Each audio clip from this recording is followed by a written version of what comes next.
I sparred. It's been 4, and I'm gonna have a difficult time making it 6 months because I'm itching. But I think I'm gonna give it another month before I spar, and then get back into camp. So we'll see. There's kind of like another opportunity for somebody like how Dustin Poirier stepped in. There's not a clear contender, so I think obviously have to fight, and win. I'm right back in there. Does a name like Dan Hooker make sense to you? Yeah, Dan Hooker. I have a list. I think Hooker, Oliveira, Poirier, and Volkanovski is a list of 4 people that I think any of those would do for me what I need to do to get back in the picture. So this is crazy news, ladies and gentlemen. Expect to see a comeback from Justin Gaethje really, really soon.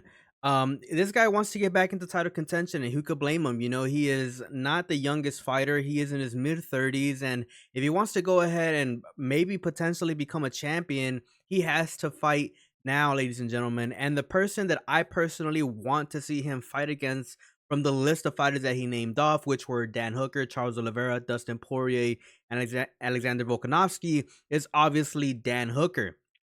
I think that Charles Oliveira is probably going to move up to 170. Maybe he takes on Colby Covington.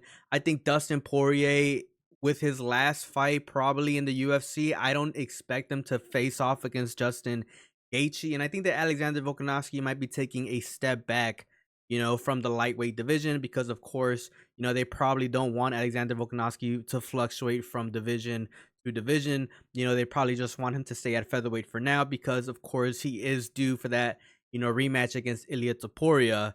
The person that I want to see Justin Gaethje face off against next is none other than Dan Hooker. There is no clear contender right now in the lightweight division. Of course, we know that Arman Tsarukyan is probably the #1 contender in the lightweight division. But besides that, there's nobody else, that we can really name in the lightweight division that is due for, a title fight. And maybe a win over Dan Hooker could potentially put Justin Gaethje back into title contention. And that's the fight that I personally would love to see him in. But let me know what you guys think down in the comment section below. As always, it's a pleasure. Peace out and have a good one.